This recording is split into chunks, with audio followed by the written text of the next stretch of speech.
Welcome to another episode of the Carry Trainer Higher Line podcast.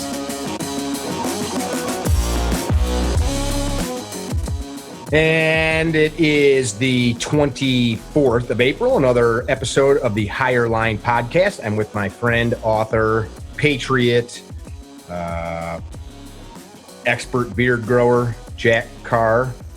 That is a sweet beard. Thank you. I think I have some meetings next week. I think I need to clean up a little bit. So I shave it and then let it go for 4 or 5 months and then shave it all and go again. Do you go to a barber shop ever where they trim it? I did once because I had to for my author photo. Okay. And before I actually got clean shaven for the author photo, they did one of those like hipster trims on it. I was not happy. I have a photo of me looking not happy that I'll post at some point, but I'm not the hipster beard guy. I'm like, shave it all off, let it go mountain man mode, and then shave it off when I have to.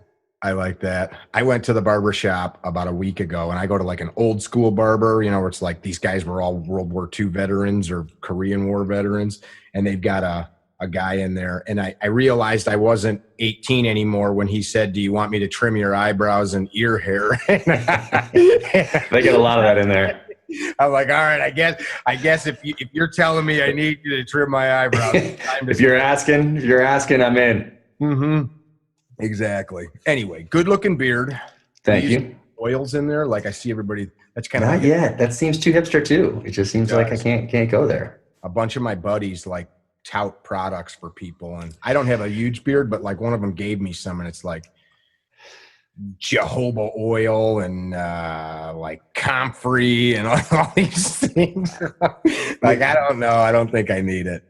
The whole point of having the beard is not to have to maintain any sort of semblance of an appearance. So that seems like it's kind of counterproductive or intuitive or whatever you'd say.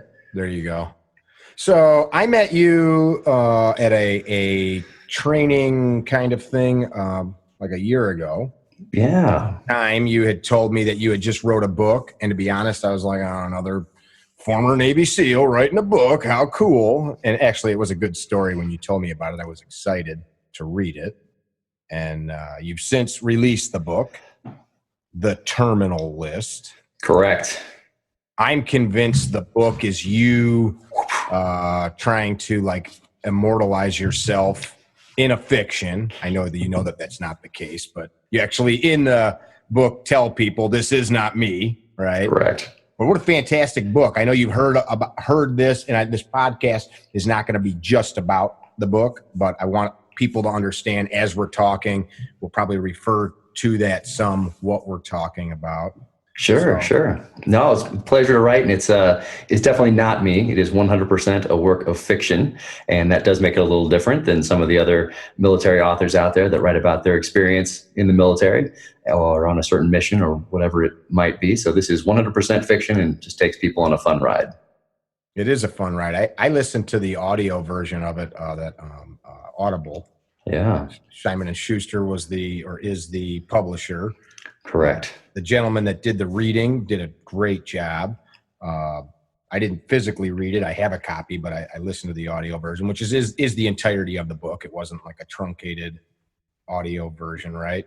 So, yeah, that's the fastest growing segment of publishing is audiobooks right now. And Ray Porter is the guy we got to do the reading, and he's one of the top guys out there and just did a phenomenal job. He did do a good job. And I think I might have 250 books in my Audible collection.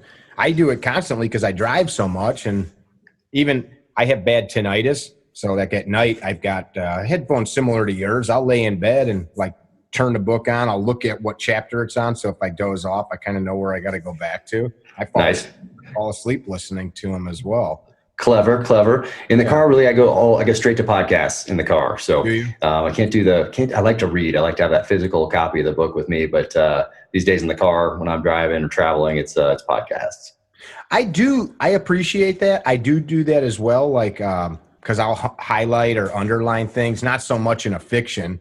In a fiction, I might see like a word that I didn't know, or, the context of the word. I'll go look it up in the dictionary, but, I do appreciate that. Although sometimes, like I just went on a nice vacation with my wife to the Baja, and I put my headphones on and just sat back with my shades on the beach. And I listened. It was your book.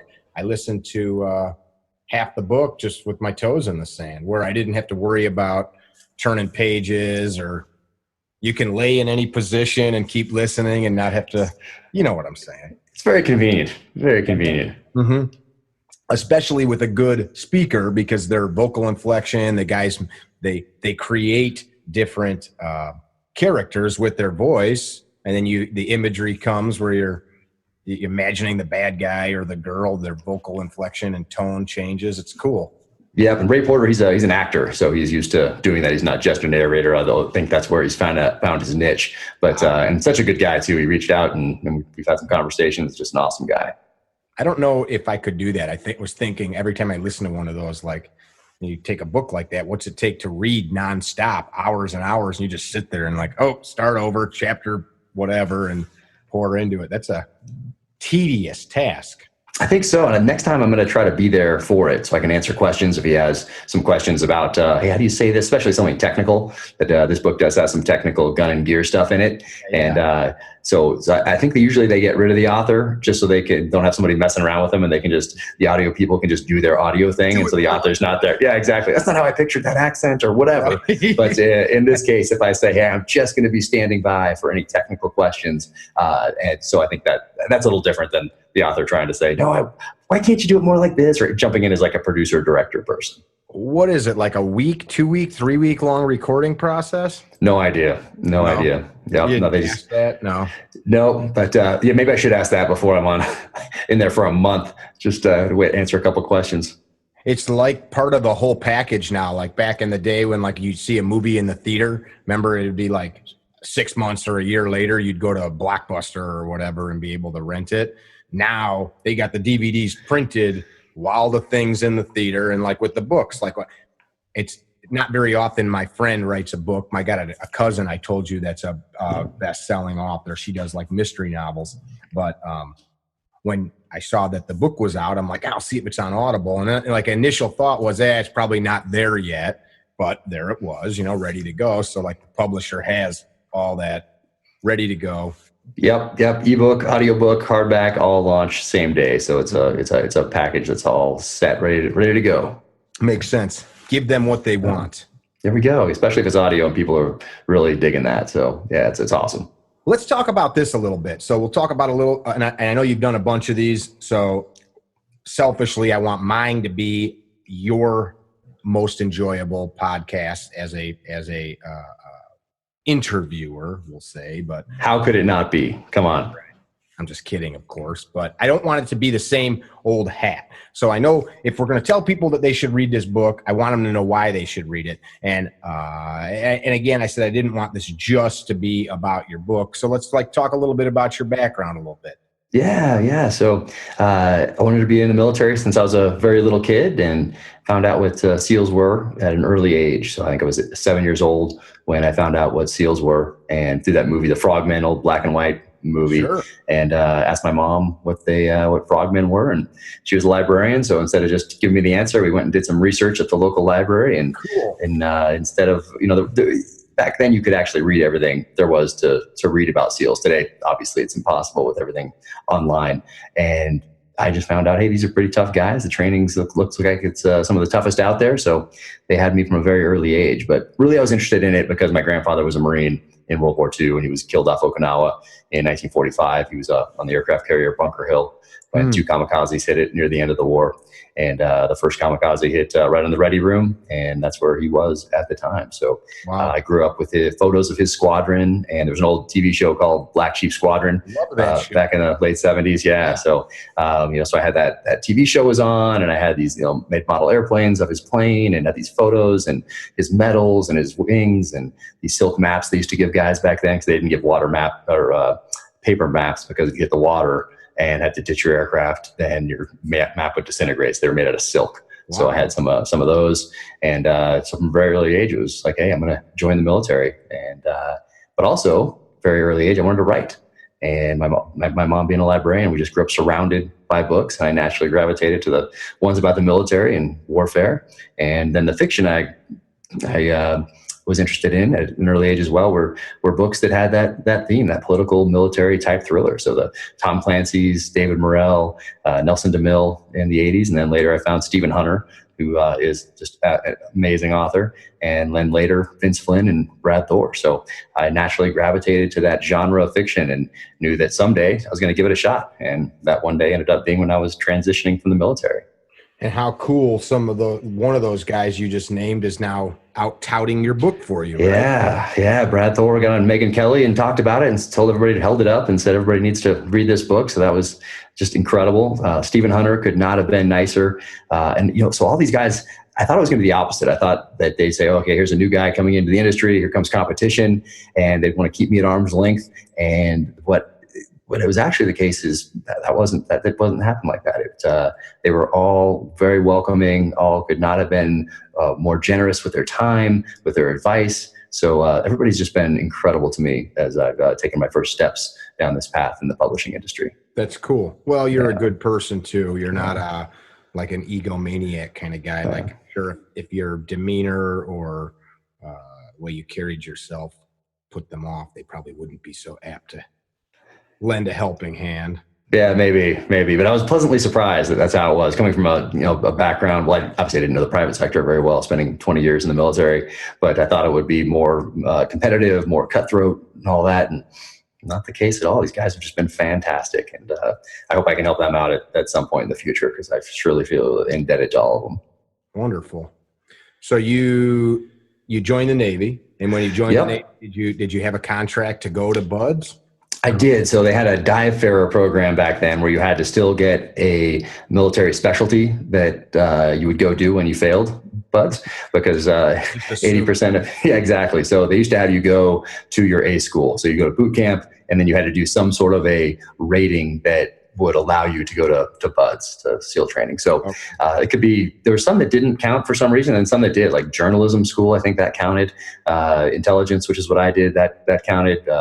Like bosun's mate stuff, machinist mate, sonar tech. So all these different ratings, so that you'd go to BUD/S and they figured you'll last a few weeks, and then 80% of you are going to quit. And now you have the training to go to the fleet and fulfill your commitment. So after intelligence school at Dam Neck, Virginia, I showed up at BUD/S in January 1997, and off we went to the races. So you made it through BUD/S and... Yep. So made it through BUD/S, and I got to my first SEAL team. And I had college first, but I went and enlisted because I didn't want to be one of those guys that they kept showing in all the Vietnam movies that showed up right out of OCS and ended up getting everybody killed. So I mean, as popular. I'm laughing. You know what I'm talking about, though. The guy shows up with a haircut. He's cleanly shaved. He's got his little butter bars on. They're gleaming in the sun, and he shows up to some fire base in Vietnam. Yeah, exactly. And everybody that's been there for months on end has longer hair, hasn't shaved, whatever. And off they go into the jungle. And sure enough, he leads them right into an ambush. That's like every 1980s Vietnam movie and TV show. So I didn't want to be that guy. Accidentally got shot by friendly fire. Those guys. Those are the guys, exactly. So I didn't want to get shot by my own guys. So I came in enlisted and wanted to be a sniper, and typically officers aren't snipers, and wanted to really learn the trade, establish a reputation, and then decide if I wanted to be an officer later on. So showed up at Team 5 and started my first workup, which is about 18 months. And then a 6-month deployment that's attached to that. So you meet up with your platoon, and you go through this training process that includes specialty schools. So maybe some from free fall stuff, dive stuff, medical stuff, whatever it is. And then you join back up together and go through land warfare training, jungle warfare training, mountain warfare training, urban warfare, close quarters combat, diving, jumping, all together. So you get to know each other. You develop your SOPs, your standard operating procedures, and then you deploy downrange for 6 months. Come home, and then some guys get out, some guys go and are instructors somewhere, some guys move up in rank, then you have a bunch of new guys coming in to fill the slot that you just had. So then you start that process all over again. So that first run there, that was pre 9/11? That was pre 9/11. So got back from that first deployment and went to sniper school. And I think it was 73 days at the time. I don't know how long it is now, but shooting, stalking, and then got back into my platoon and did started our second deployment. And about a week into that second deployment is when September 11th happened. And we went to the Middle East, and it was going back and forth from there ever since. 20 years of that. 20 years of that. Does the SEAL teams, do they use their own sniper school, or do they do anything with the Army or other SOCOM agencies? Mostly we have our own sniper school, but guys do go to Marine sniper school. Some guys do go to the Army, a couple of different Army sniper schools. Okay. In my class, we had one guy from the Army that was in my sniper school class that had, I think he'd been to Marine sniper school, he'd been to both Army sniper schools and the Canadian sniper school. And now he's going through ours. And after he finished ours, he was going to the Army marksmanship unit. So he was the top shooter in the class, as you can imagine. Okay, I didn't know that about you. I didn't know that I thought that you were just a pretty face, but you were actually sniper qualified. So like in your book, there is a lot of deep references to some long range precision rifle stuff. Yep. And so the character in the book is James Reese, and his time in the military loosely mimics mine, and that he was a prior enlisted sniper, becomes an officer. Because you want to be him. He is the version of me I wish I could have been. He's definitely smarter, faster, stronger, wittier than I could ever hope to be. And he's at that stage in his time in the military where it's time to focus on the family, get out. He's on his last deployment. That's going to be the last time he can tactically lead guys on the battlefield, because he's made that lieutenant commander, troop commander rank. And after that, you're pretty much relegated to more staff jobs if you stay in the military. And that's not what the protagonist of the story came in to do. So that part falls in line with my with my background as well. You were a lieutenant commander? Correct. So that's a major in the other services in 04, but in the Navy, it's a lieutenant commander. And it was time to get out and take care of the family, both on my personal side for me. So I knew what that felt like for him. And then in the book, of course, then disaster strikes, and both on the battlefield and on the home front. And our main character gets caught up in a conspiracy that he needs to unravel, and then use his skills, both that he got from our military, from training and experience, but also from studying the enemy. And what he does is become the insurgent that he's been fighting for the last 16 plus years, becomes the insurgent on U.S. soil, and brings those lessons learned back here as he works his way up his list, putting guys in the ground. But I got to make use of some of that sniper training in the book, which was fun to write about. Did you operate at all as a sniper in your time with the SEALs? Yeah. I did. So I was extremely fortunate in that when I became an officer, I had the sniper qualification. So leading sniper teams in Iraq and in Ramadi and Mosul and Baghdad and places like that. Okay. All right. Do you like some of the weapons that you talked about in the book? Was that stuff that you deployed with? Just neat weapons that if you put one together in your mind's eye, that what it would be for the book? How'd that come about? Some of the stuff. Yes, I wanted it to be a cross section of stuff that I would use in the military, because the James Reese, the hero of the story, he gets to raid his armory, and which the enemy has done overseas and has done for centuries in insurgencies. But he raids his own armory, so he gets the tools of the trade that he used in the military. But then he also has some that he uses in here that are just personal weapons as well. So I wanted it to be a nice cross section of both. You still train any of that long range stuff? I do. So I love it. Every chance I get, I love it. I've been out to this place called FTW Ranch in Texas. That's just incredible. And there's some Navy SEAL snipers that were actually instructors of mine that are out there that run a precision shooting course that's focused on hunters. Is FTW, is that Todd Hodnett's school? No, I don't. But that name sounds familiar, but I don't. No, it's not his. Okay. No, it's Tim Fallon put it together, and Doug Pritchard is one of the sniper instructors that did it. Chip Beam and helped put it together. So essentially, they took all this military training and applied it to really the hunting space. And I mean, if I did some of the skills that I have now, I think I'd be much more effective on the battlefield, just because they've seen so many rifle and scope configurations come through that school. And that's been their sole focus since they started. I forget what year they started, but they've got a number of years under their belt now. And I think I've been out there 3 times, but just keeping the skills up, and I like to have all my rifles dialed in, ready to go, just in case. Do you hunt at all? I do. So we're a hunting family, and really all we eat is wild game. Really? Okay. Yeah, nice organic wild game. Have you? Did you have any success this past hunting season? I did. I got my first moose up in Alaska, so that's the freezer is bursting at the seams from that. So I've been very fortunate to kind of catch up on my hunting since I got out of the military. That is my favorite game meat, is moose meat. It's not bad. I mean, I love it all, actually. There's nothing that I don't like that I've run across. But moose, elk, I love whitetail, axis. I love it all. So you guys do not ever go to the grocery store or local farm market and buy steak? No, like once, maybe 4 years ago, my wife came home with some, and I'm like, "What are you doing? Did you not open the freezer?" So yeah, no, we really just hit the freezer. Is that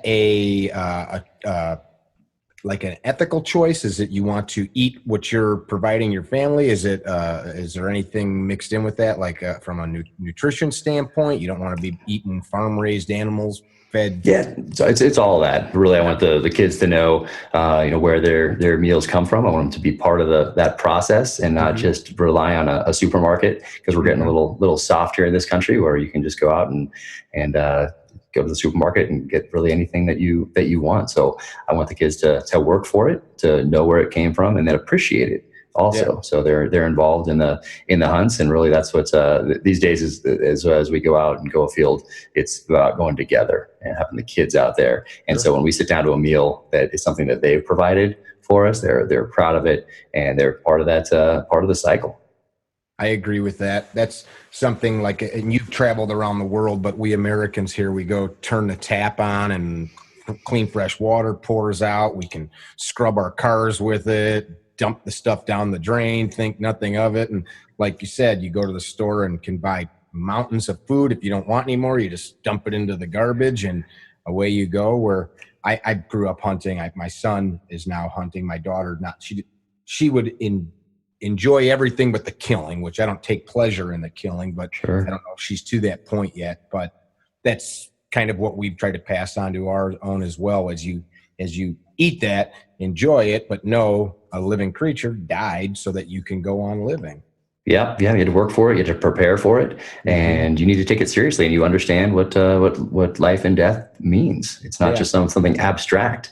And especially with all the video games that kids do these days, especially the first person shooters, there's no repercussions to what they see on the screen. It's Mhm. so realistic. It's not like what we grew up with Pong and Atari 2600, where you have little squares going around the screen, little Right. blah blah. It's it's very realistic, and there's no repercussions. And the ones that there are, the emotions aren't really the most natural ones that you would have if you actually took a life. So that's why I Hmm. love getting the kids out there hunting.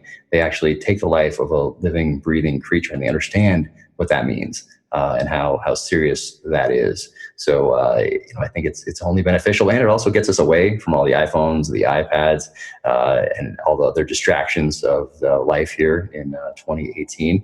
And you can get out and you can put all that stuff away and just be together. And Hmm. especially with kids, eventually the soccer games, baseball games, lacrosse games, like those things come to an end at some point.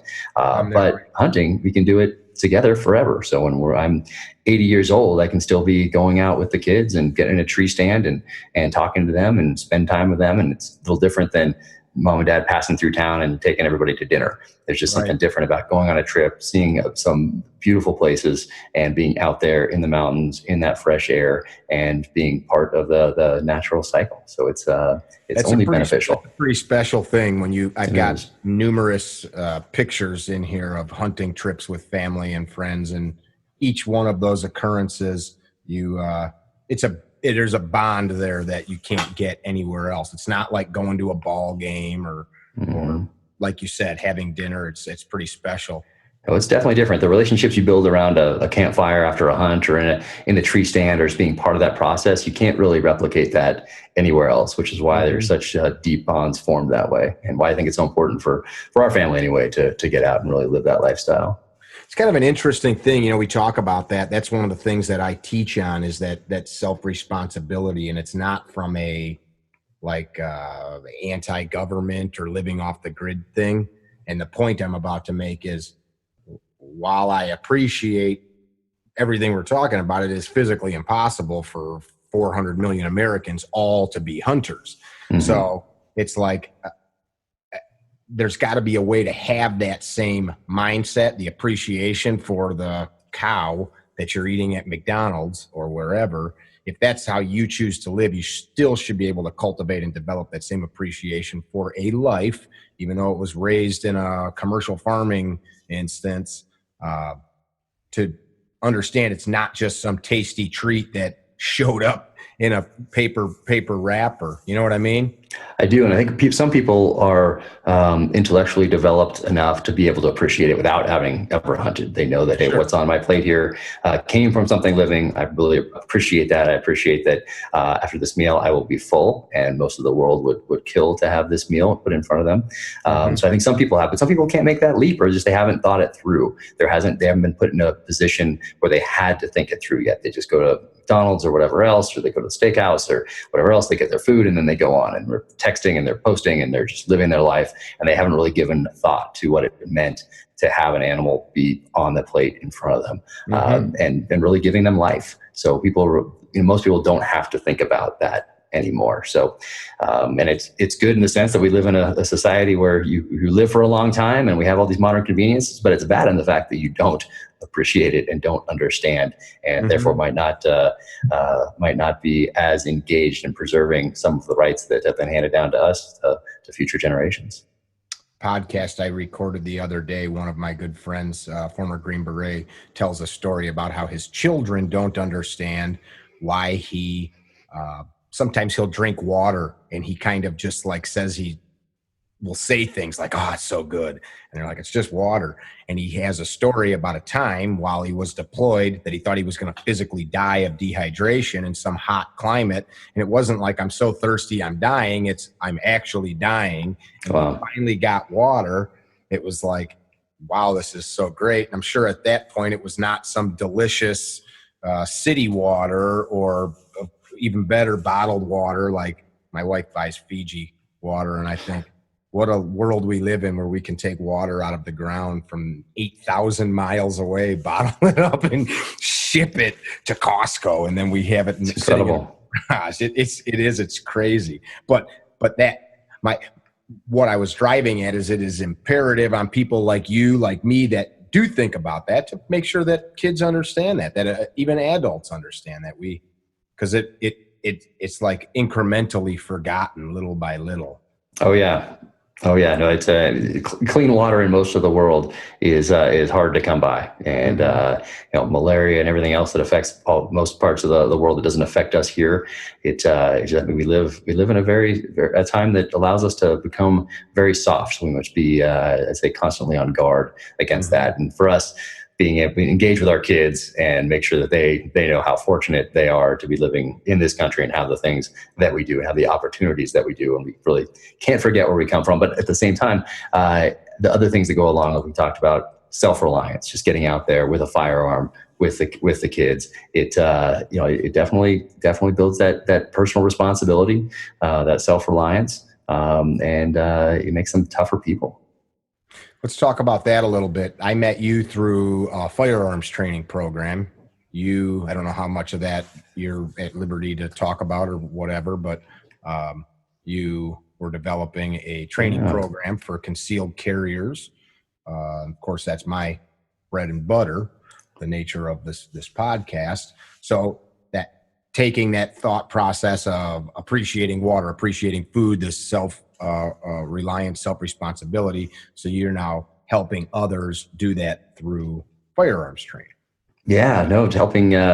So it's one of those things. It's very natural to want to protect, just like it's natural for me to want to provide food for my family. It's very natural for me to want to protect my family, protect their lives. It's my responsibility, just like I felt it was my responsibility to join the military and defend this country. It just comes from something that's very primal in my DNA. And just protecting yourself, your family, your tribe, whatever that is, it was very strong in me from a very early age. So now that I'm out and can help, I can do other things besides be focused on the mission, focused on the guys, because that's what you owe them, their families, and by extension the country.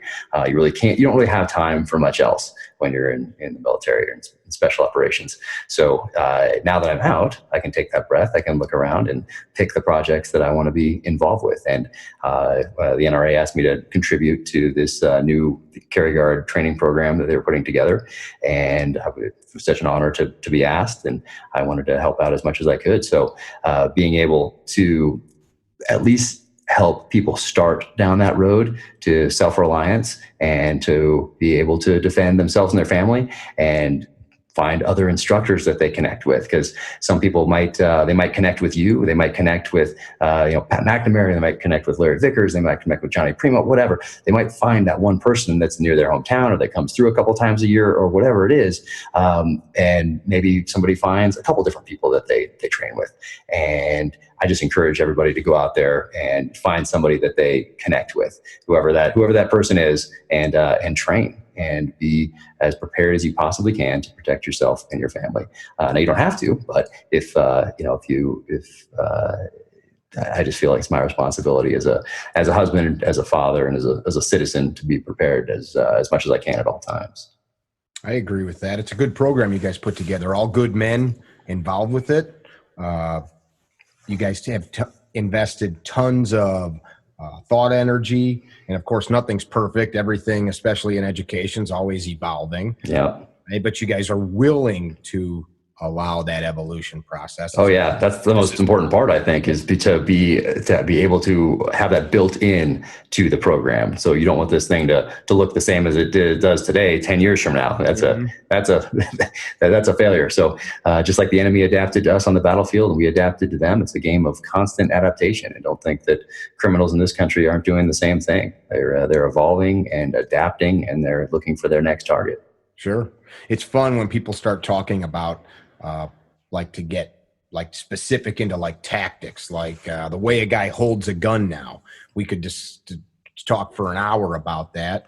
And like now we think this is about the best possible way, the way that most of us teach to hold a pistol, give or take some nuances. You go back to Colonel Cooper's day, and when he started to come up with some of that stuff, but then right before him, the guys were doing that one-arm business. Yep. And what I always try to remind people of was the bad guy didn't give a crap how you were holding the gun. Like those kinds of things change and we evolve around them, but the idea is still like find what works best for you, find what you can replicate and perform to save your own skin. But like, you hear or see people, they knock something they don't agree with, think, hey man, the heart of the bad guy or the spine or his cranial vault, when a bullet hits it, he didn't give a crap how you were holding the gun or not holding it or whatever the specific point of contention is. That's like an interesting thing. And what I appreciate about you guys when you sat down and looked at that, it was like, all right, we'll take a big high level view and try to like hone in on some things that we know work, and then talk to some people and try to find out where we can get best practices, and those change, right? Those change. You've got to continue to evolve and adapt and incorporate them into the program if you want to stay relevant.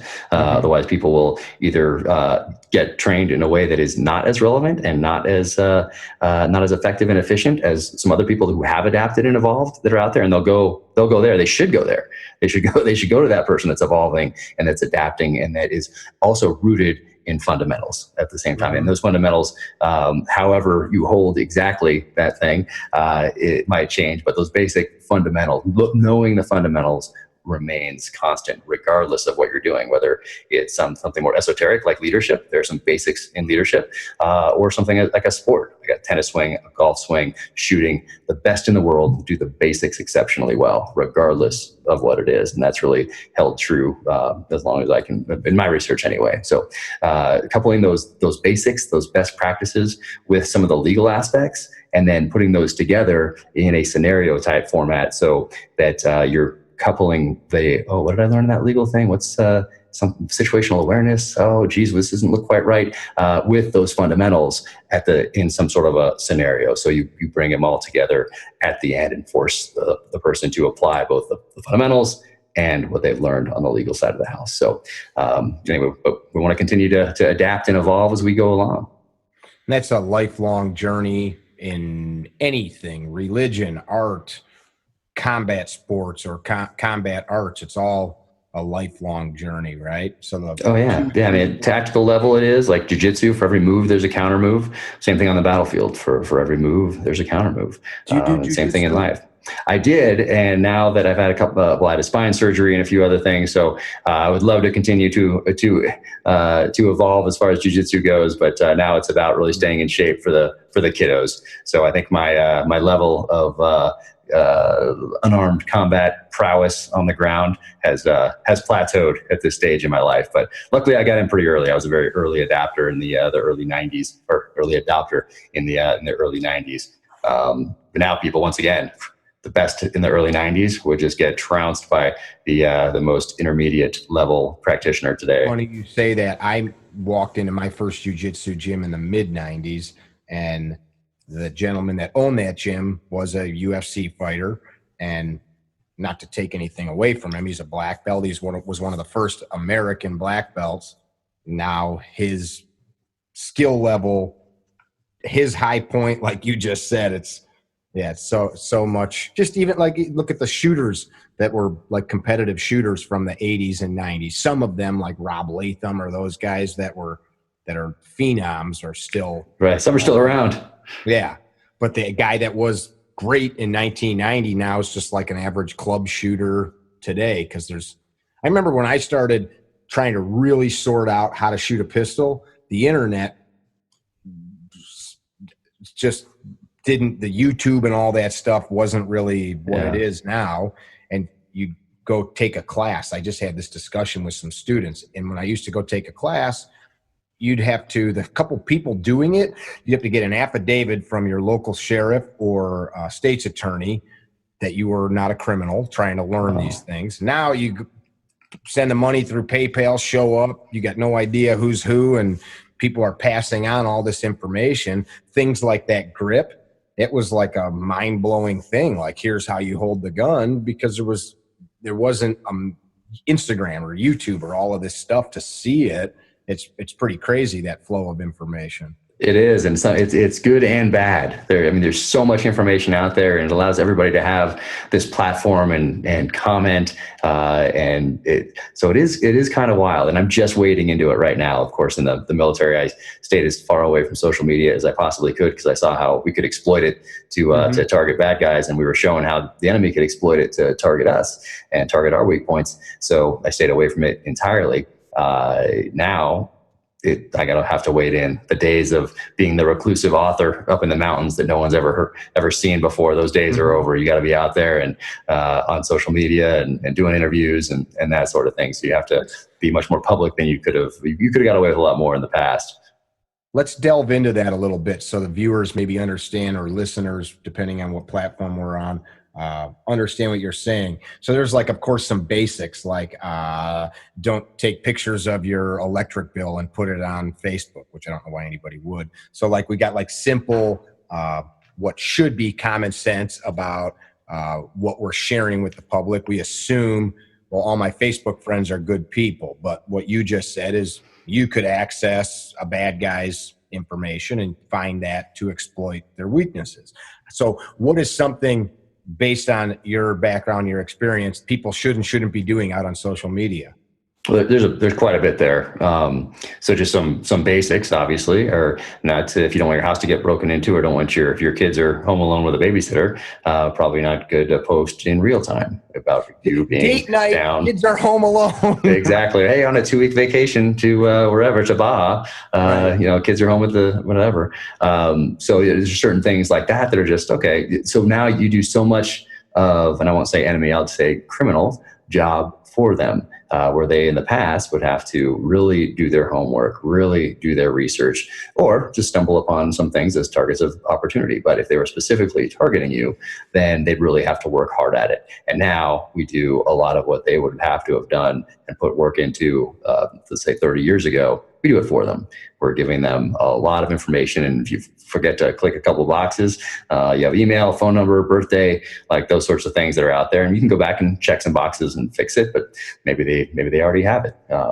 And now that you're on so many platforms, you just have to really stay on top of it. And next thing you know, there's a software update. And next thing you know, you get a new computer and a new phone, and you're rushed. And you don't go back and click those same boxes because something didn't transfer over exactly the same way as it was on your phone or computer before you got the new one. So, you really got to stay on top of it as far as those privacy settings go.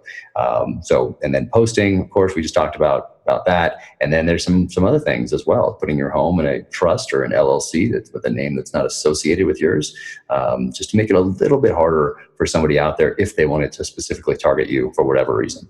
So I would assume somebody with your background might be more concerned about having your home not publicly searched.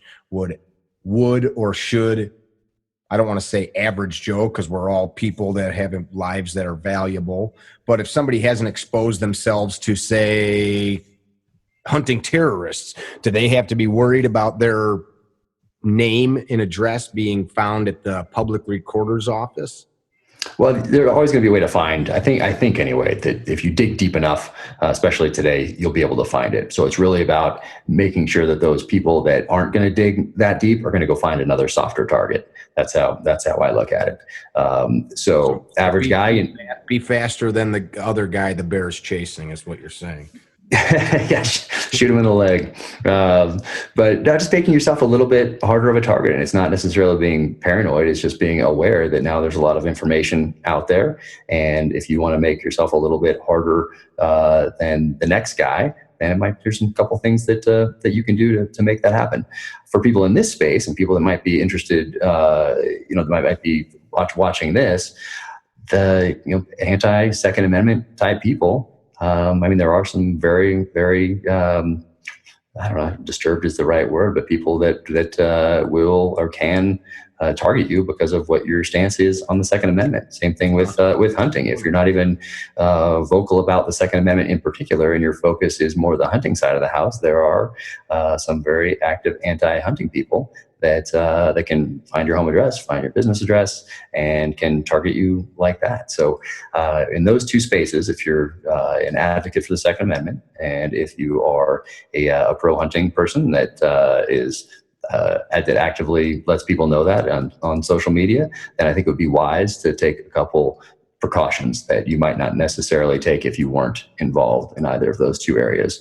And then for prior military people, having something radicalized online is something that is a concern. Someone's radicalized online for an at-risk population, finds out that they live in the same town or a town over from, let's say, some Navy SEAL that wrote a certain book, and okay, I can now go murder myself for the cause, or they can be deliberately weaponized by somebody that is radicalizing them. So it's a ever-changing landscape. And I'm not saying that people need to be paranoid about it, but they should be aware that it is an ever-changing landscape that have a lot of technological innovations and I guess improvements make us a little bit easier to target. Just to bolster your point, I have many friends that are detectives. One of them says he does most of his hunting of men through social media.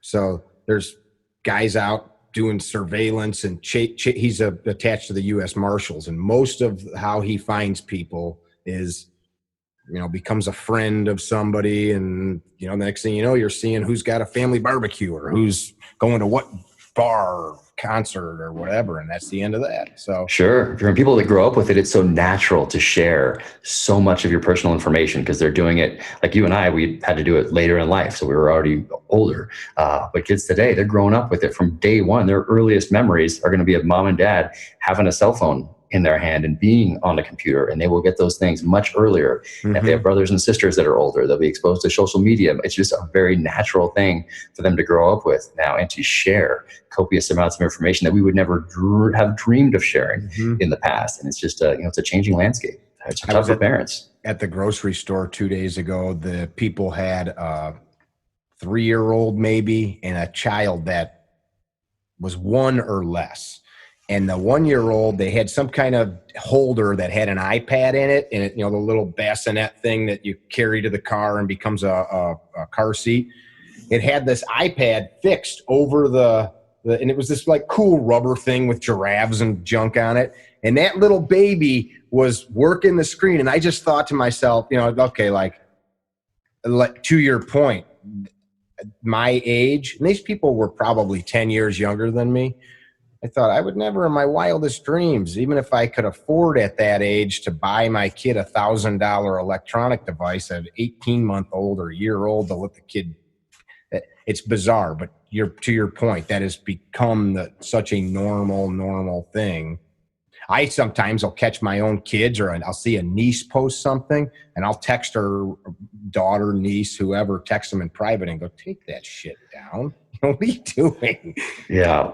What do you mean, Uncle Ricky? Yeah, and it's out there forever too for these kids. You know, any email, any text, anything on Snapchat, anything on Instagram, even if they take it down, they have to assume that it's going to be out there and be a part, essentially, of their permanent record forever. Mm-hmm. Unfortunately, because like I work in a business where it is required for me to tell people I will be in this town on this date. Like I've had friends tell me, you shouldn't tell people that. Well, that's how I make a living if I don't. Right. So yeah. I've got a electronic security system. I've got motion sensors. I've got cameras that record 24/7.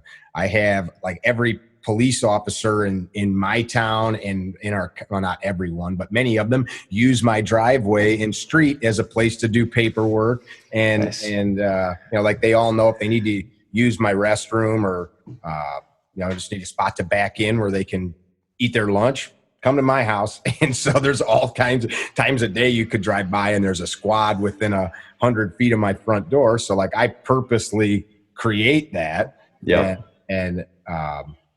But that's the trade-off. So now I've always got a cop hanging out around my house, and I can't be streaking anymore. No more parties. Oh man, I don't know how you're dealing with that. The trade-off, yeah.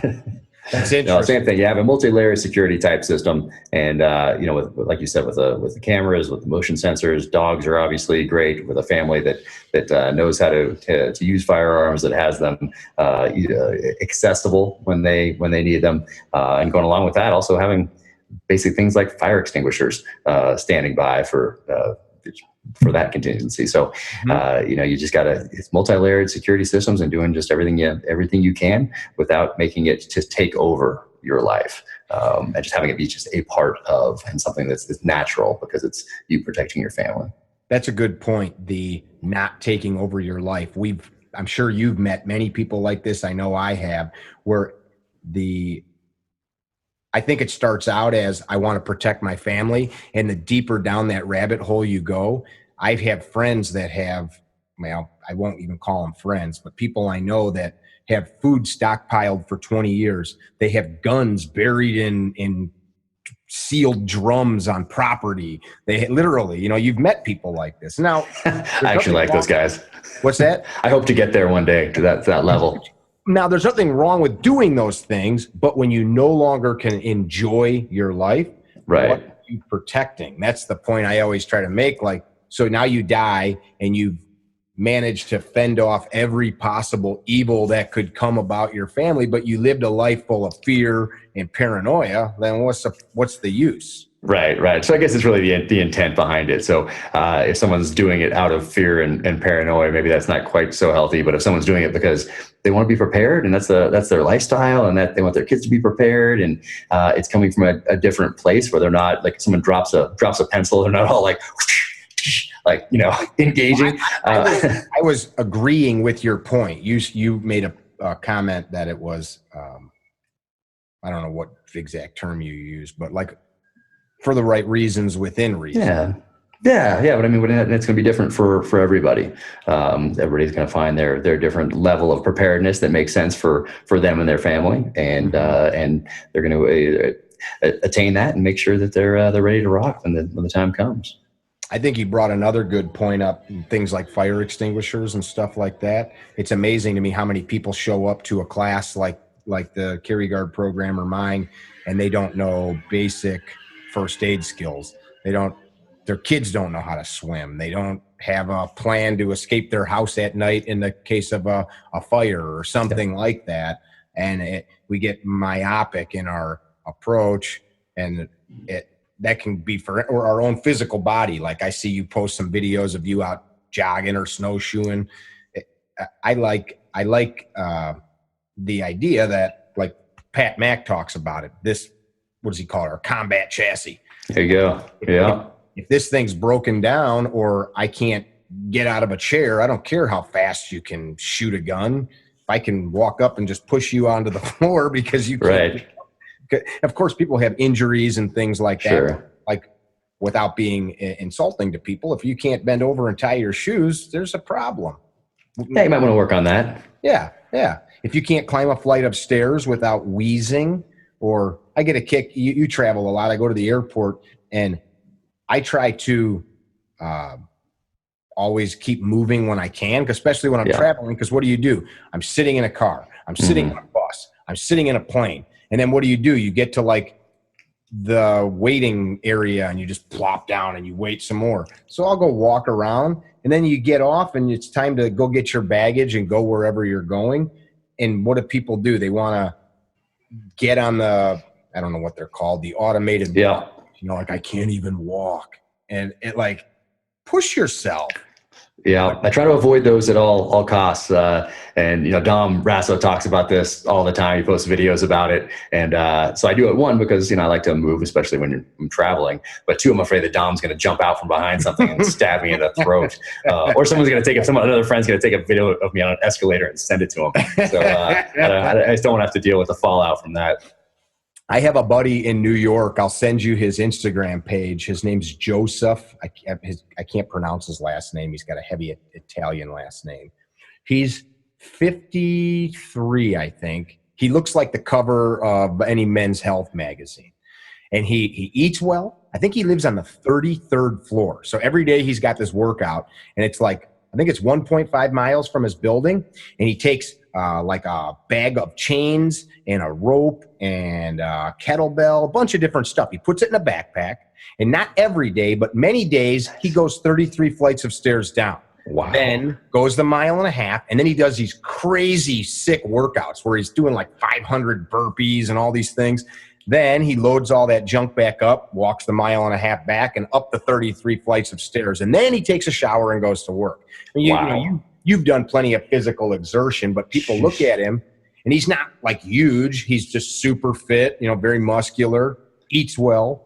You're like, what's for dinner? And he's like, oh man, it's going to be awesome. Lentils and carrots, like that. Yum. But he looks great. And people, how is that possible? Well, he invests like 3 hours a day in like hard physical exertion.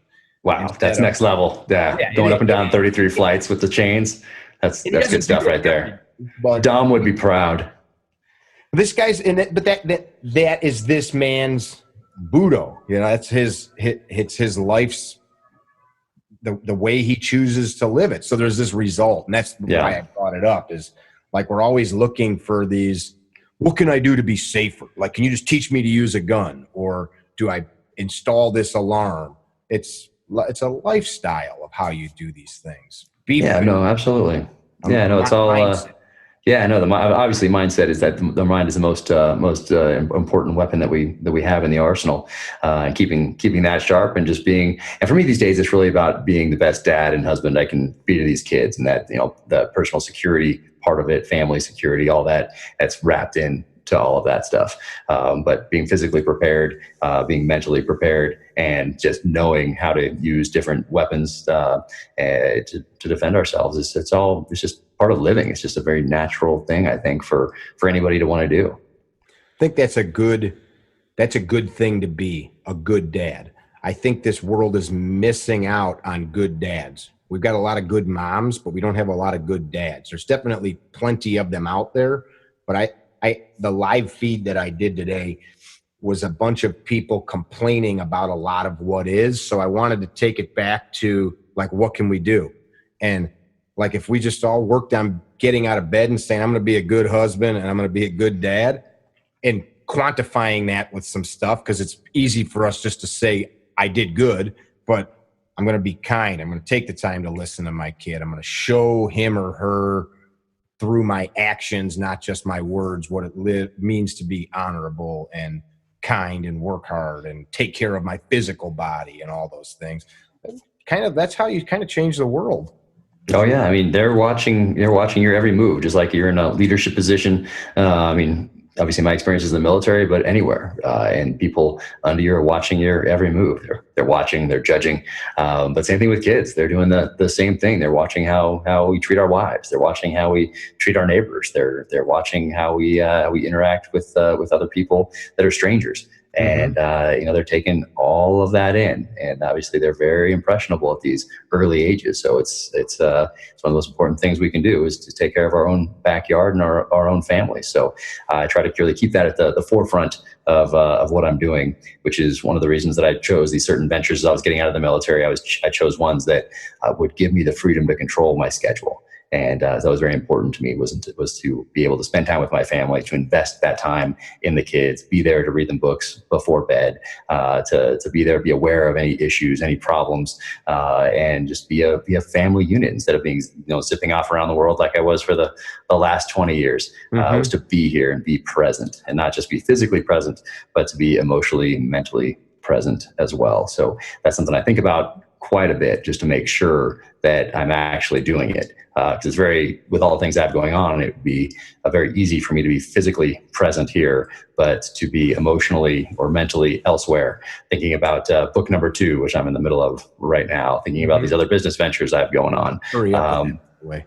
It's there, it's getting there. I'm really excited about it. But making sure that I am not just a physical presence in the house, but emotionally available to all of them as well, and engaged in their lives. So that was what was most important to me about leaving the military. It wasn't just, I didn't want to change that camouflage uniform for a suit and have to show up at a new bureaucracy at a low level and start working my way up that chain, learning new skills, learning how the politics of the new institution worked, figuring out where my path was within that it was all about really about freedom. That was the most important thing to me, was fighting for freedom. And now it's about enjoying is not the right word, but partaking in that with my family. Living.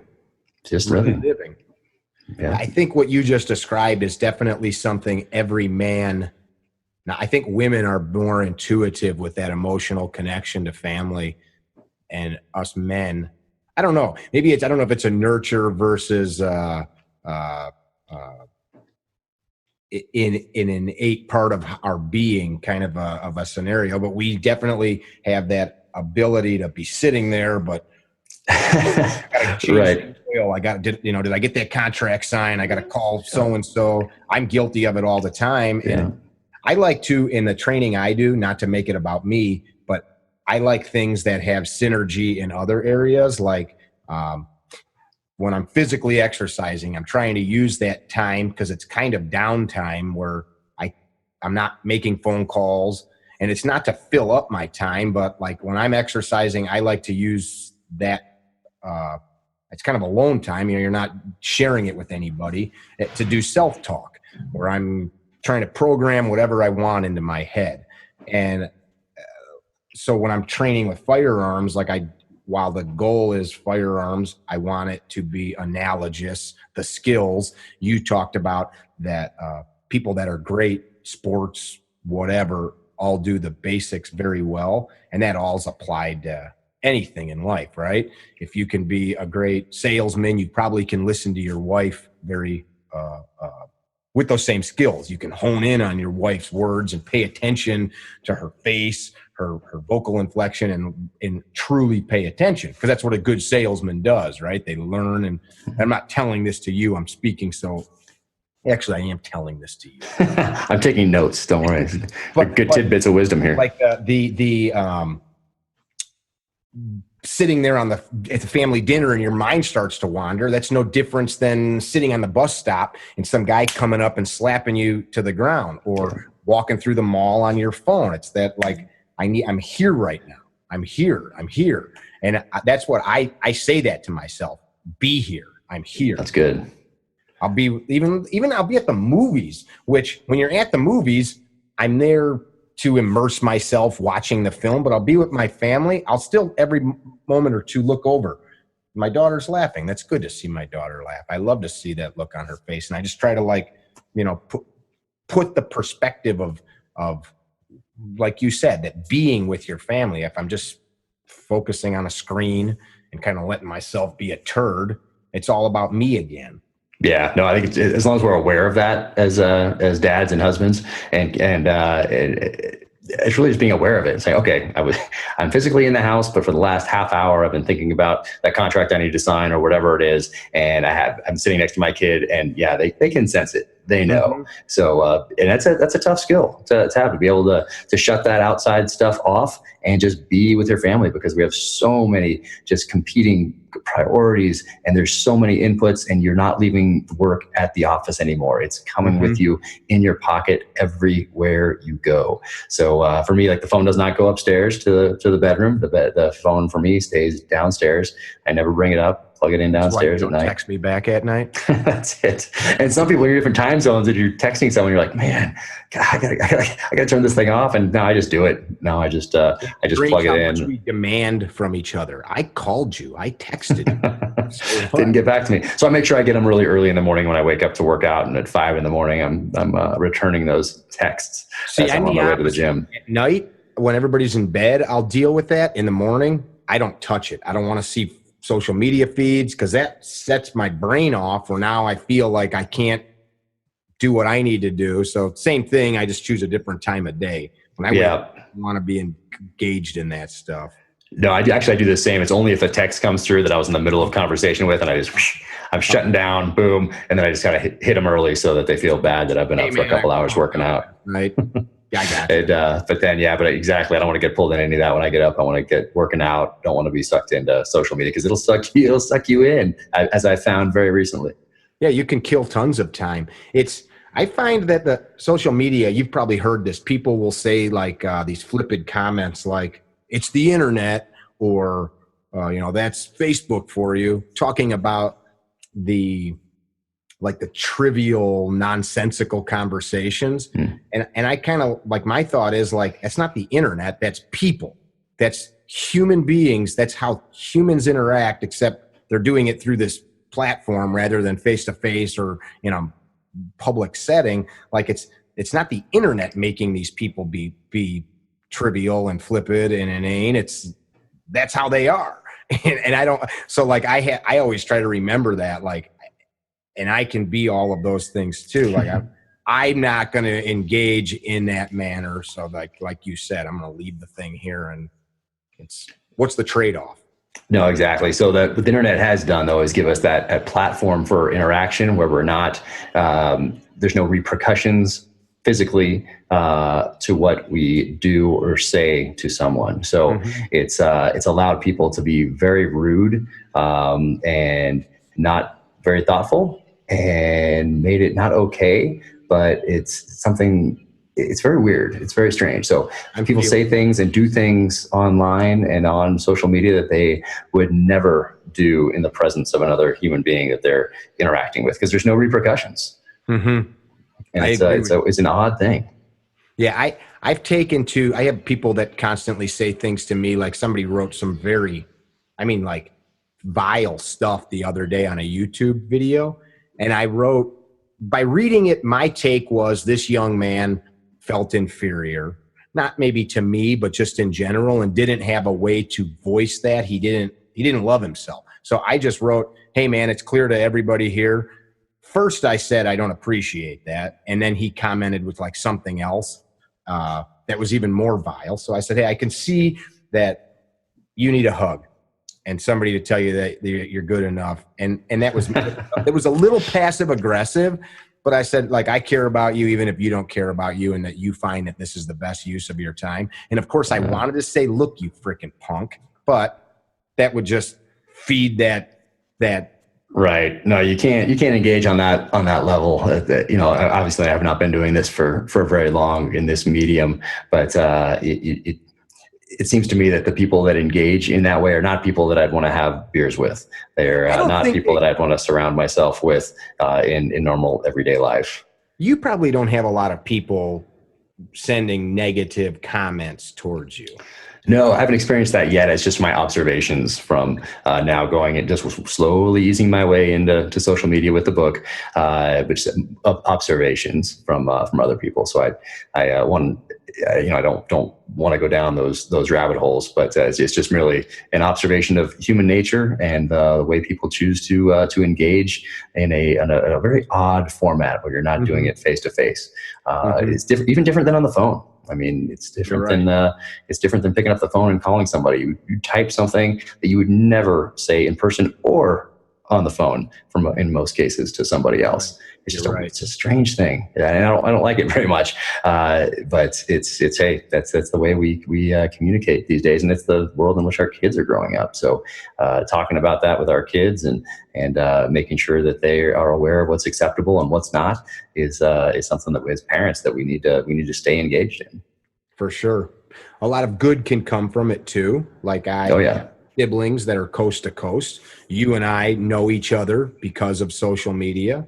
I have many relationships that I can say are people that I'll know till I die, unless something intervenes in our lives that I've met through social media. So there's so much positive that. No, the exact opposite is true as well. So while you have people that will engage in a very negative way and do things they would never do in person, the opposite is true as well. You can reach out and develop relationships with people. And somebody texted or tagged me in a post the other day and had this awesome bumper on his truck, and I was like, I love your truck, love that bumper, it's awesome. And it's just really cool to be able to have positive interactions like that and reach out to people and ask questions and develop relationships that you would never be able to, you couldn't have done before social media. So you're right, it's both a blessing and a curse, as they say. Which is why I say that it's just a manifestation of who these people are, with or without the internet. Yeah, no, I agree. And a lot of it's probably how they're raised, which is why we keep coming back to that as being so important as parents. So what is the next step for you? You got book number 2 coming out.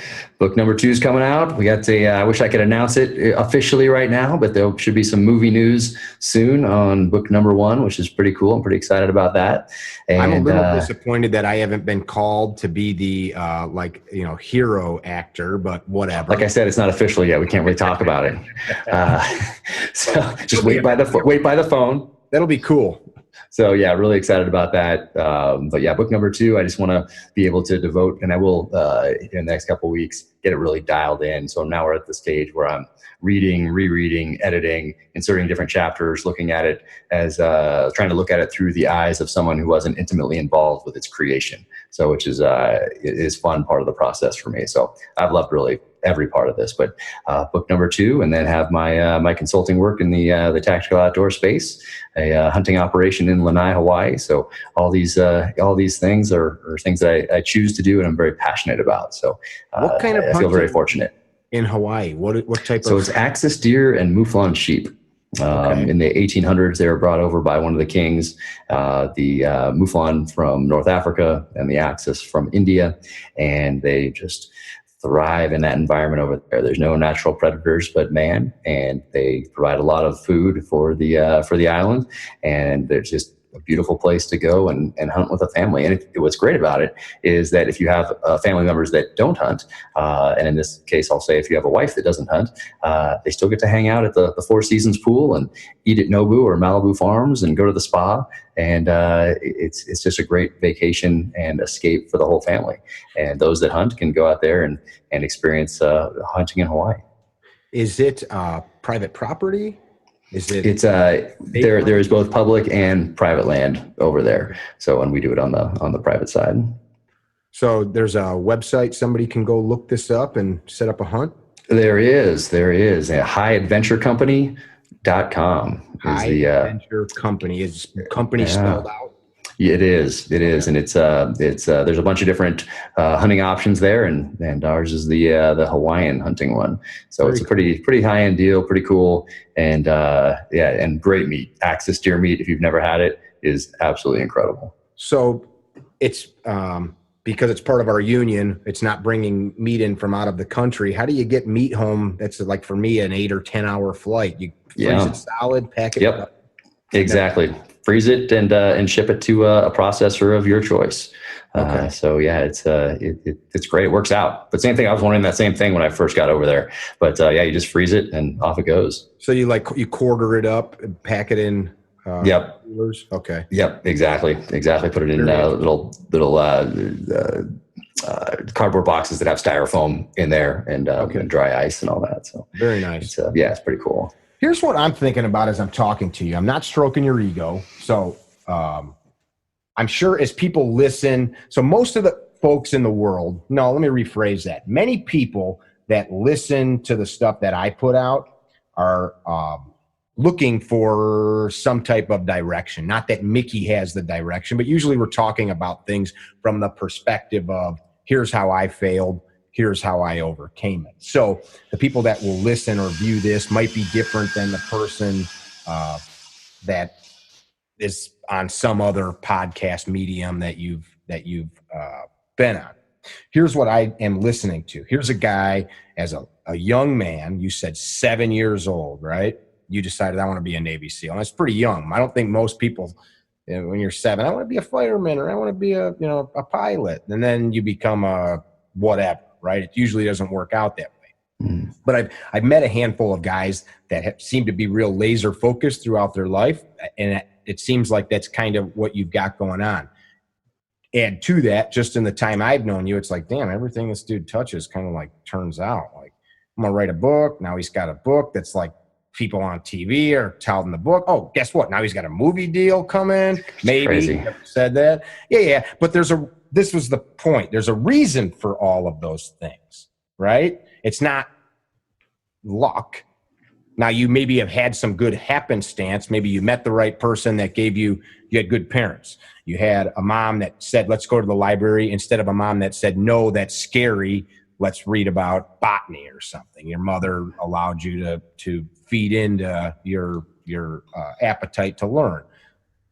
What advice do you have for people about achieving? And this could be a very broad discussion in itself, so you don't need to feel like you need to answer it wholly, but what are some very basic, fundamental things on reaching a goal or having a goal? How do you know what a goal is? So as a little kid, you felt, I want to do this. Like, how do you separate through the noise? I want to write a book, and then actually I'm asking you a lot of things at once, but condensed. Yeah. You understand what I'm saying? Yeah, no, I get it. So yeah, the military axiom of keep it simple, the KISS, keep it simple, stupid. It really applies to a lot of things. You can really overcomplicate a lot of life. So what I tell people is, hey, make the life you want. And I've realized that a lot of people might not. In this country, there is so much opportunity if you seek it. And make the life you want. And a lot of people will discourage you along the way. I think everyone that I met along the way from 7 years old on expected me to grow out of wanting to be a SEAL. They just expected I'd grow out of it, just like everybody does when they say they want to be an astronaut or a fireman or whatever. Like, that's what you say when you're 7, 8, 9 years old. And then you grow out of that and you go get a regular career or whatever. So I never grew out of it. And I just kept my eye on that ball. Through junior high, high school, college, but really it's about making the life you want. And it's not just about wanting to do it from an early age. Same thing with getting out of the military. I wanted to be a writer. I wanted to be a writer in this genre. And so, I went out to make the life that I wanted. And I also never pay attention to the odds. So if a business guy is deciding about investing in a certain company and there's a 80% chance that it's not going to work out, that, most guys probably aren't going to do that deal. So 80% attrition rate at buds. Okay. For me, I was just like, okay, that's great. Cause I'm going to be in that 20%. I'll do everything I possibly can to be there. And so never paying attention to those odds. Same thing with writing. People say getting a publishing deal with a big publishing company is next to impossible. Or people ask, do you know the odds of that? And I have no idea what the odds are of that because I didn't pay attention to them. And if you worry about those odds, then that's bandwidth that you're using to think about the odds and weigh them and think, oh, maybe that's not the best choice for me right now. But if you don't even consider those odds and just go after what you want and make the life you want, then your bandwidth is focused where it needs to be. And trust me, if you're worried about the odds, there's somebody else that's out there that's doing exactly what you want to be doing that So isn't focused on those odds. You're planning your own failure. I mean, make the life you want, and figure out how to use it. I mean, it's almost that simple. And there's obstacles in the way, and those things you have to figure out creatively and aggressively how to overcome those obstacles. And that's part of the challenge and part of your life story, but part of what makes us all interesting. So really about making the life you want and not paying attention to those odds. Don't be discouraged by the people that tell you, the odds of being a SEAL, the odds of being an author with Simon & Schuster are. I have no idea. I like that. I've had people, I have not done the things you've done in your life, but I've done some things where people have said to me, like, who did you know to get that to happen? Mm-hmm. It's like, what do you mean? Like, that's kind of insulting. Like, what do you mean? Well, you have no business doing that. Says who? What do you mean? I like exactly. That's gold, what you just said. I feel like I see behind you bunches of books. I see some of them like that I've read. I've read books that are on the topic you just said that take 400 pages to say what you just said. Don't listen, just go do it. Exactly. And that's why that Nike, their advertising campaign, Just Do It, was so successful for so long, because it was so simple and so right on. Just do it. I mean, that's all it is. And people always ask me also, hey, what books did you read as far, for mental toughness, or that taught you what you needed to do to write and get a publishing deal and all that sort of thing. And I think you can almost spend too much time doing all that stuff. And I mean, there's a lot of great books out there, of course, in the business world, everybody reads, Good to Great and Start with Why and Drive and Tribe and all these, those, and they're great books to read. And some of the ones by Malcolm Gladwell are great because they read like novels and you learn a lot.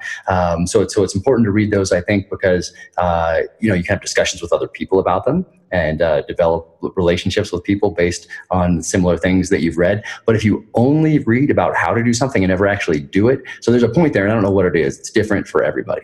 Right. Some people don't need to read any of those kind of books. They're just going to go do it. Some people need to read a couple, go do it. Some of them need to read a lot more. It might help them. But I think there's some point in there where you need to let go of listening to other people's advice and just go after it. Go after it at the same, with a mindset of continual learning, continual adaptation, and learning from others. Like, just being because it helps you become a better person, and it develops relationships that you both help each other later on. Like people that I've met along the way that have helped me, I can't wait to be able to help them. And some people I have been able to help now. So I really want to just be able to. I mean, it's such a trite thing to say, but pay it forward. So in the writing space in particular, there's a few books by Stephen Pressfield, and it goes back to the Just Do It. So he wrote Gates of Fire, he wrote Tides of War, he wrote The Legend of Bagger Vance, which is a golf book. But he also has a bunch of books on creativity. One's called The War of Art instead of The Art of War. And one's called Turning Pro. One's called Do the Work. So there's a few different ones, and they all have a similar theme, and it's all about just doing it. And people always ask me about writer's block also. They say, what happened when you got writer's block? What'd you do? I said, I never got writer's block. One, because I'm so passionate and I love this and I love writing. But I heard Stephen Pressfield say it, and I don't think it was in one of his books. I think it was on the Joe Rogan podcast, but I'm not sure. And he said, hey, you've never heard of a trucker getting trucker's block? And I was like, oh, you know what? That's awesome. That's awesome. He's like, yeah. He's like, you're a writer. You're a professional. That's what you do. Just do it. So it's all about, minimizing those distractions. That's for sure. And just going after what you want. Just doing it. Be a professional. Get it done.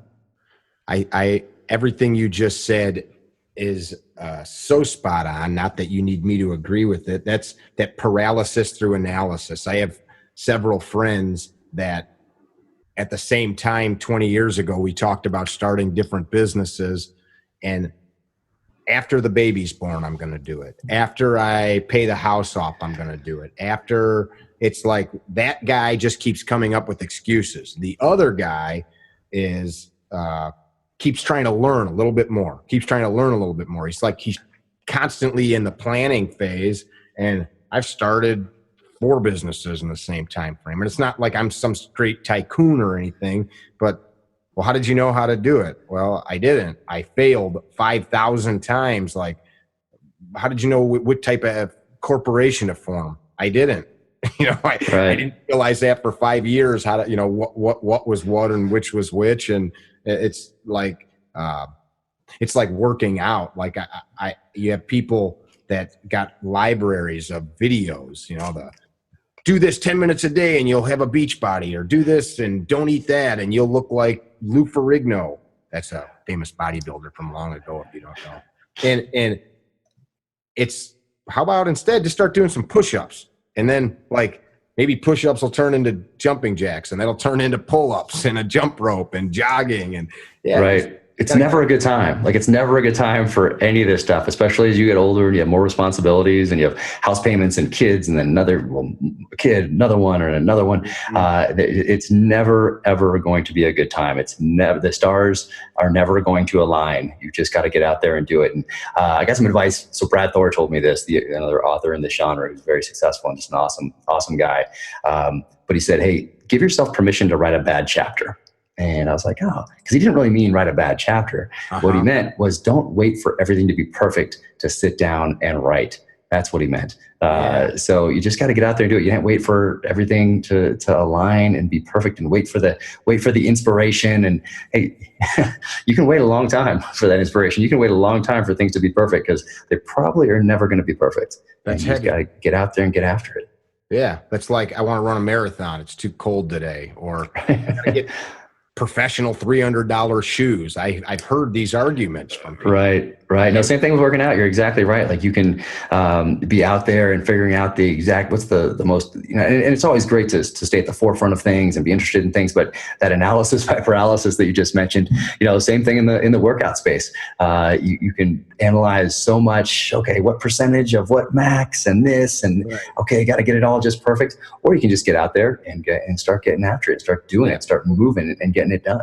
Need to know like the displacement of the meat that you're eating, and people have all kinds of crazy scientific apparatuses on their counter, and it's insane. That trucker analogy is awesome.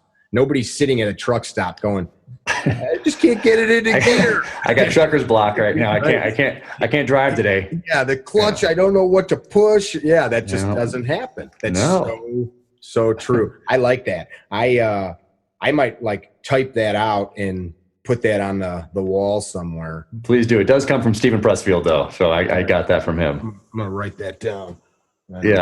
Stephen Pressfield. I'll text it to you. I have this constant thought, not in a morbid way, the Latin phrase memento mori, right? You know this phrase. I don't know, what phrase is that? Memento mori. You will die. You will die. Memento mori. It means like we're all headed that direction. Please remember, different translations of it. Like, you must remember your time will come to an end. My friend has that tattooed down his arm.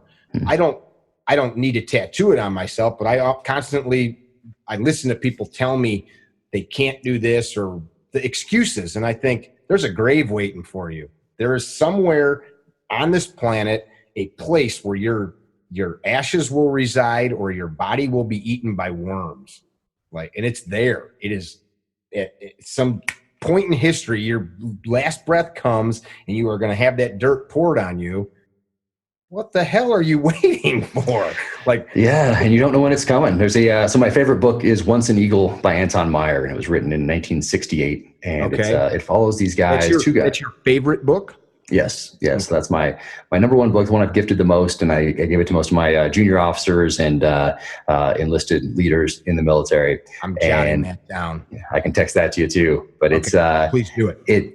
It follows two guys from right before World War I up until Vietnam, and essentially it's a historical fiction, but essentially it's a case study in leadership. And you have the one guy who is enlisted that gets the battlefield commission in World War I for what he did on the battlefield. And then you have this other guy that came in at the same time, that's an officer, that's a staff guy, that's just slightly ahead of his prior enlisted counterpart throughout their time in the military. And they cross paths multiple times, but it's an amazing book. And at one point, the protagonist of the story, whose name is Sam Damon, he talks to his son, and he tells his son, hey, you can't help what you were born, and you might not have much to say about where you die, but you can and you should live the days in between as a good man. So for me, I thought that was a pretty powerful statement that kind of encapsulates, hey, exactly what you just said. Death's coming for us all. We don't know exactly when it's coming.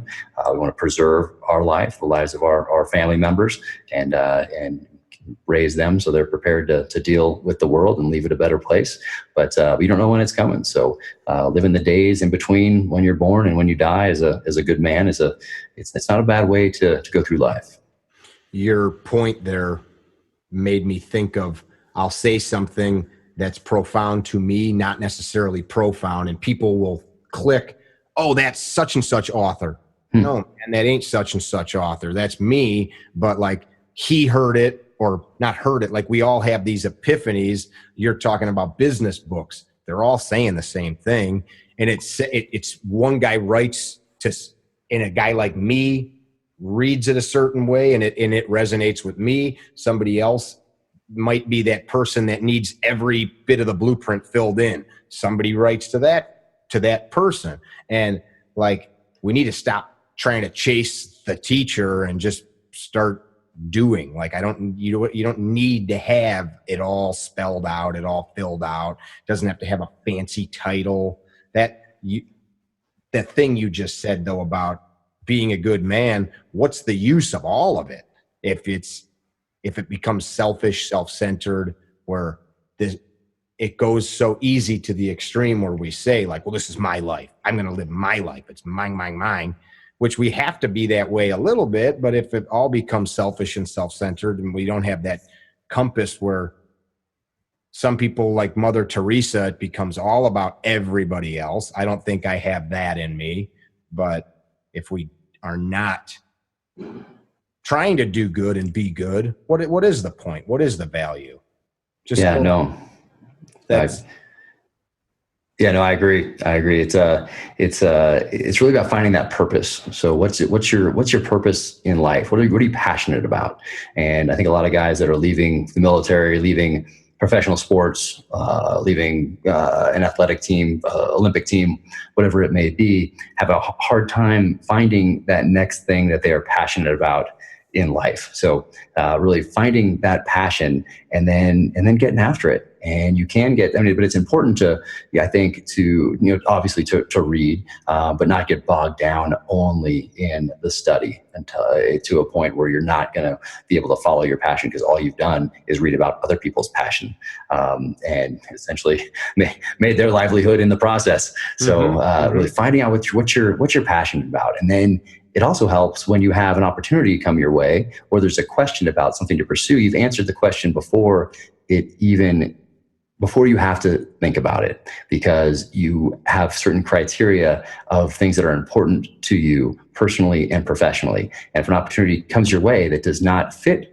with those, it's a no. So it's like the editing process. Say, as I wrote, I had a little yellow sticky on a piece of paper that I had on my computer and it said revenge. And the theme of this book was revenge without constraint. And I got this from Stephen Pressfield too.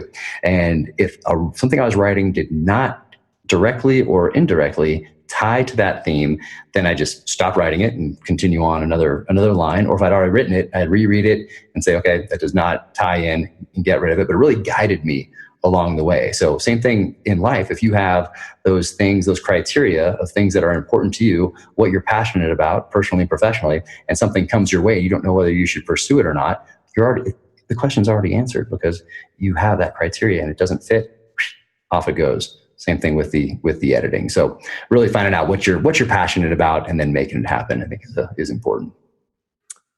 Common theme I hear is, I don't know. Like, I don't know what my thing is. I have a job that, and that's personally in my own life, I can say like, we have these different points where I'm at now.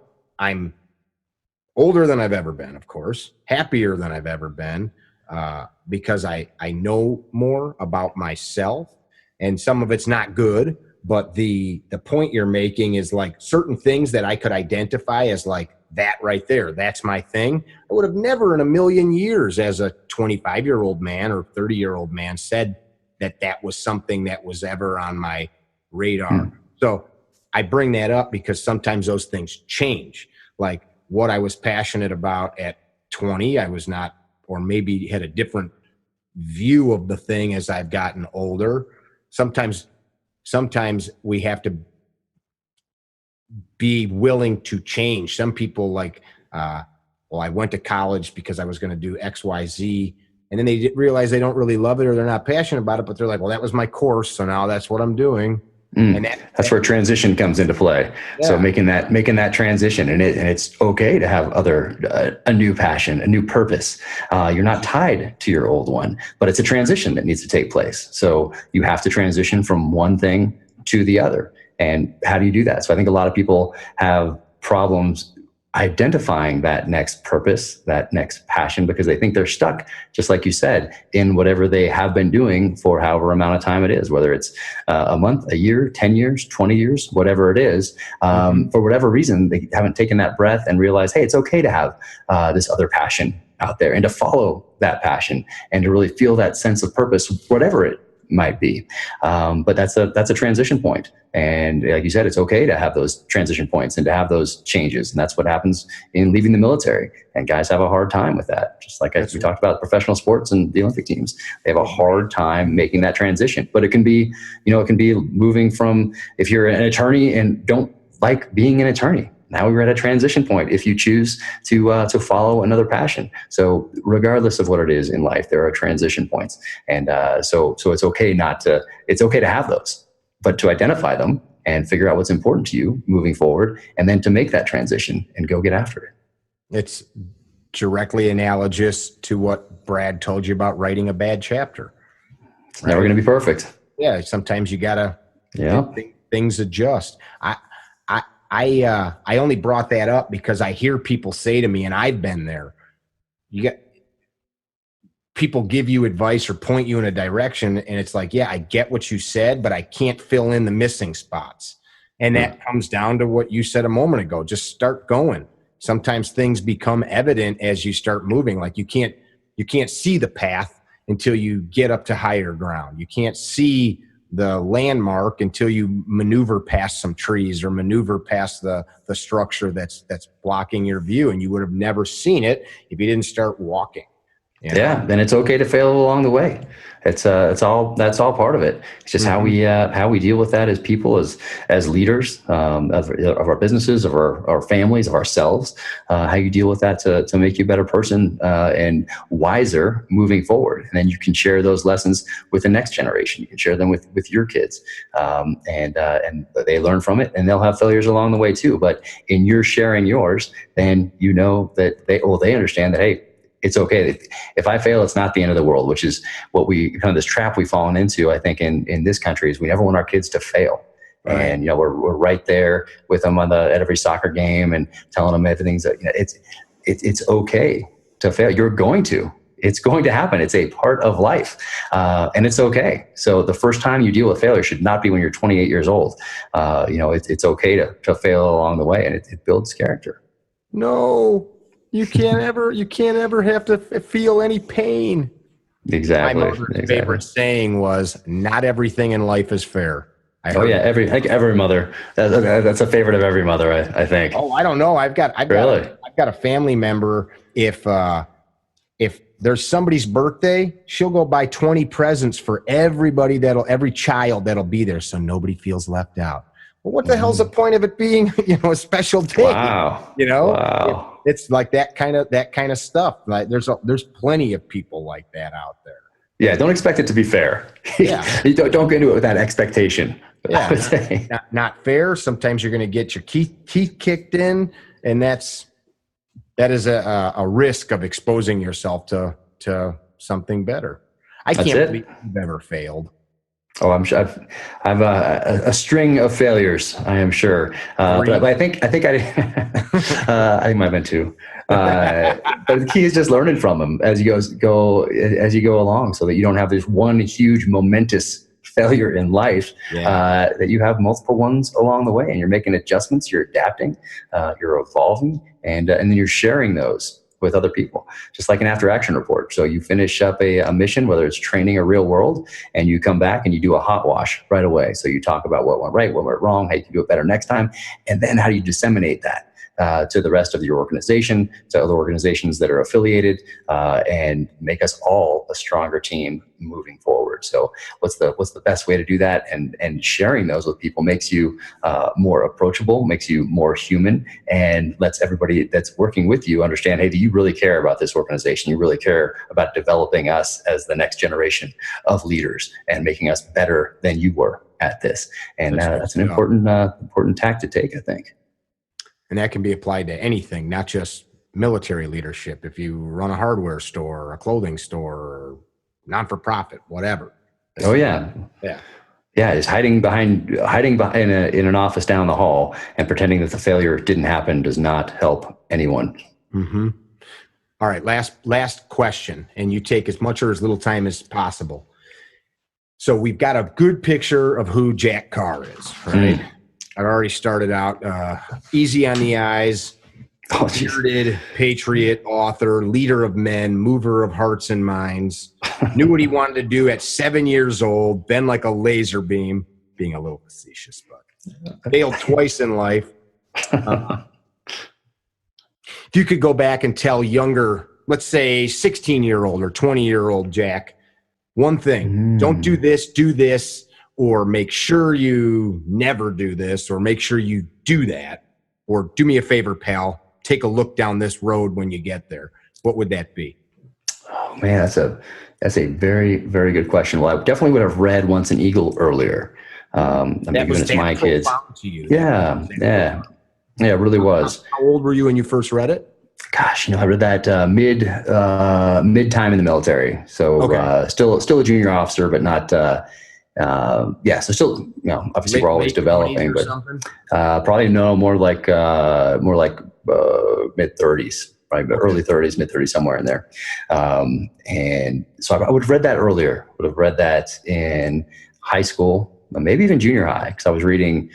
I was reading that level of book in junior high for sure. So I would have read that book earlier and taken those leadership lessons from the book earlier on. Like I figured it out on my own, but it would have been nice to have a guide along the way. And even though it's historical fiction, it's fiction. It's not real people in there. There are real events in there, but not real people in there. So they're dealing with actual things that happened, but as fictional characters.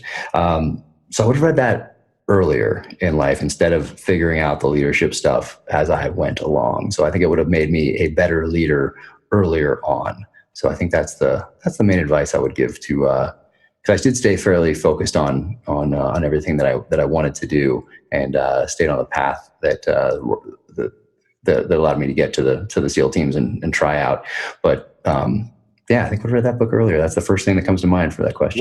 When you read that, also, I like the fact that you trusted yourself enough to just say, that's what came to mind, final answer. A lot of people be like, I don't have to think about that. So that is profound to me that you would say, yep, that's what came to mind, and that's what I'm going with. When you read that, was it just, I'm going to read this book, or were you seeking leadership skills? Just going to read the book. Yep, that's it. With you, it rung a chord in you that caused you thinking about these things. It did, and I wrote a letter afterward. Well, actually, I wrote two. Wrote a letter afterward, and I put that letter addressed to a different person each time, obviously, because it goes to a different person, but gave that to my junior leaders. And the first letter is in the front, and it's in an envelope addressed to them. And then there's another one. It explains in that first letter that my take on the book will be the one at the end. And the letter at the end is also an envelope that's sealed at the end of the book. So the deal is they have to read the book to get to the end, to get to the final part of my letter that gives my take on that book in particular, and on leadership as it is exemplified through the novel. So so it did have quite the effect. I will order that book this very evening once you send me the title. I will send you the title, and I'll send you the letter too. Perfect. So tell me this: how do people find you? We got give me again the web address for the all right, and then the web address for your book, soon to be novel. Got it. So hunting in Hawaii is highadventurecompany.com. And then for the book stuff, it is officialjackcarr.com. And on social media, it's Jack Carr USA. So I do the Twitter and the Instagram, and 3 was too much. So there is a Facebook page, but really it just gets some posts about book signings and things like that, because 3 was way too many. Actually can help you with that. You can send. I know you can do it, but your Instagram post will go straight to Facebook. We set it up in a way that doesn't allow it to happen. Anyway, technological stuff I might need some hand holding with. I'll help you. Well, thank you. That's Appreciate fantastic. Good. It's a great book. I'm looking forward to the second one. I appreciate you taking the time. I know you've got a lot on your plate selling your book, taking care of family and other business ventures. So I appreciate it. Of course. No, it's always a pleasure to talk to you. I'm so glad we did this. Yeah, me too. I wasn't sure when we first, talked about it, like how it would go, but worked out as it always does. Just right.